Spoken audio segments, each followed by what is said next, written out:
Bismillah, terima kasih sudah mau menonton video ini. Tapi sebelum kita lanjut, subscribe dulu ya sahabat. Saya tunggu sambil membaca salawat.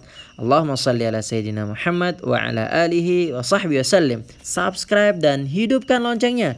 Insya Allah akan ada video-video tentang Mekah, Madinah, dan tempat-tempat bersejarah lainnya. Selamat menonton, syukron. Oke, bismillahirrahmanirrahim. Assalamualaikum warahmatullahi wabarakatuh. Alhamdulillah wassalatu wassalamu ala rasulillah wa ba'duh. Sahabat, kita lanjutkan baca-baca kita hari ini. Semoga ini bisa mengantarkan tidurnya sahabat sebelum sahabat tidur malam ini. Amin ya rabbal alamin. Kita lanjut ke wahyu pertama dan pengangkatan kerasulan. Ketika usia Rasulullah SAW mendekati 40 tahun, beliau mulai suka menyendiri dan menghindar dari hingar-bingar kehidupan kaumnya yang penuh kesyirikan dan perbuatan nista. Berbekal sekantong makanan dan air secukupnya, beliau sering pergi menuju Gua Hira yang berjarak sekitar 2 mil dari kota Mekah. Dalam kesendirian tersebut, beliau menghabiskan waktu untuk beribadah dan merenungi kebesaran alam di sekelilingnya, serta menyadari akan adanya kekuasaan yang agung di balik semua penciptaan ini. Demikianlah hal tersebut Allah Ta'ala kehendaki baginya sebagai awal dan persiapan untuk menerima sebuah misi besar yang akan merubah sejarah kemanusiaan.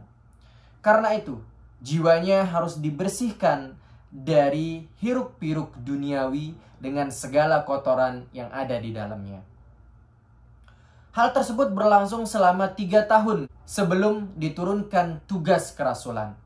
Setelah sekian lama beliau melakukan khulwah atau menyendiri, membersihkan jiwanya dengan memperhatikan besarnya kekuasaan di balik kebesaran alam ini, maka Allah Subhanahu wa Ta'ala berikan beliau kemuliaan dengan mengangkatnya sebagai seorang rasul sekaligus penutup dari para nabi dan rasul. Peristiwa ini terjadi pada hari Senin tanggal 21 Ramadan, tepat saat beliau berusia 40 tahun dalam hitungan Hijriyah. Dan sejak saat itulah tahun kenabian dihitung. Kejadiannya ditandai dengan hadirnya Jibril alaihissalam yang datang kepadanya dan memeluknya sebanyak 3 kali. Setiap kali memeluknya, dia berkata, "Bacalah." Setiap kali itu pula Rasulullah SAW menjawab, "Saya tidak bisa membaca." Rasulullah SAW sangat keletihan sekali. Takut dan panik menghantui dirinya. Setelah itu Jibril alaihissalam membacakan, "Iqra bismi rabbikal ladzi khalaq. Khalaqal insana min 'alaq. Iqra wa rabbukal akram. Alladzi 'allama bil qalam. 'Allamal insana ma lam ya'lam." Surat Al-Alaq. Bacalah dengan menyebut nama Tuhanmu yang menciptakan. Dia telah menciptakan manusia dari segumpal darah. Bacalah, dan Tuhanmu lah yang maha pemurah, yang mengajarkan manusia dengan perantaraan kalam. Dia mengajarkan kepada manusia apa yang tidak diketahuinya. Kisah Al-Alaq ayat 1-5. Kemudian Jibril pergi meninggalkannya. Rasulullah SAW kembali ke rumahnya dengan badan bergetar. Beliau khawatir bahwa apa yang baru saja dialami akan mencelakakannya. Kemudian beliau masuk menemui Khadijah seraya berkata, "Selimuti aku, selimuti aku." Khadijah segera menyelimutinya. Hilanglah ketakutan dari diri Rasulullah SAW. Kemudian beliau menceritakan kepada istrinya yang setia apa yang terjadi di Gua Hira. "Saya khawatir akan terjadi sesuatu pada diri saya," ujar Rasulullah SAW. Khadijah segera menenangkan dan menghibur suaminya seraya berujar, "Tidak sama sekali. Dia, Tuhan, tidak akan menghinamu selamanya. Engkau adalah orang yang suka menyambung silaturrahim, membawakan dan membantu orang yang lemah, menghormati tamu dan suka menolong.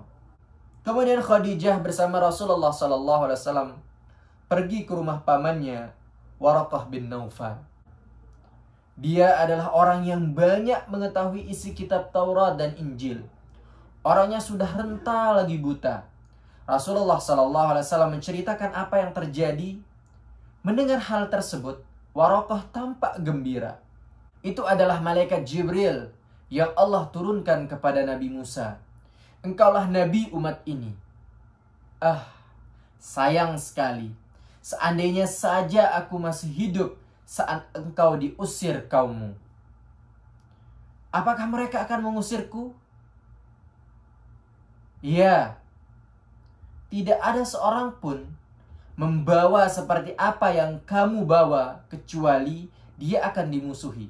Seandainya aku mengalami saat hal itu terjadi, aku akan membelamu sungguh-sungguh, kata Waraqah. Namun ternyata Waraqah meninggal dunia ketika wahyu sempat terputus beberapa lama setelah wahyu pertama. Diturunkan wahyu berikut. Setelah turun wahyu pertama, beberapa hari lamanya tidak turun lagi wahyu berikutnya. Hal tersebut membuat Rasulullah SAW gelisah dan bersedih. Beliau terus menanti wahyu berikutnya diturunkan. Sebenarnya, hal ini merupakan sarana baginya untuk menenangkan diri agar beliau sadar dengan apa yang dialami pada kali pertama menerima wahyu.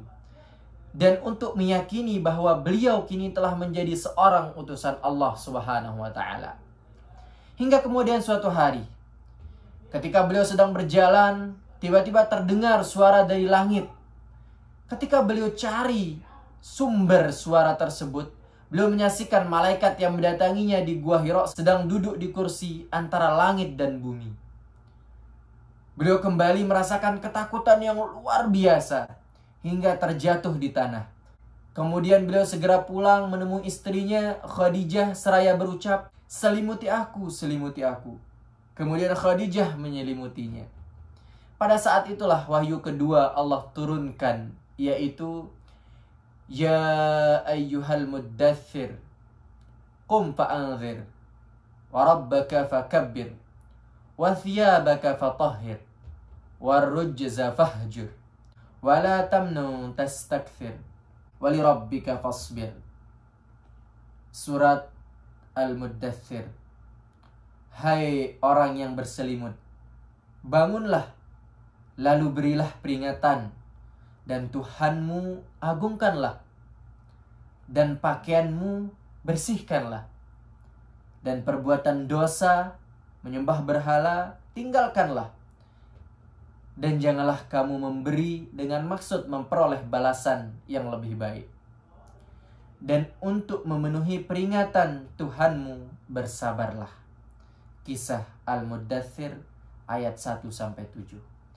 Dengan diturunkannya ayat ini, maka tugas Rasulullah SAW semakin jelas, yaitu untuk menyeru umatnya agar mengagungkan Allah Ta'ala dengan beribadah serta tunduk pada segala perintah dan ajarannya.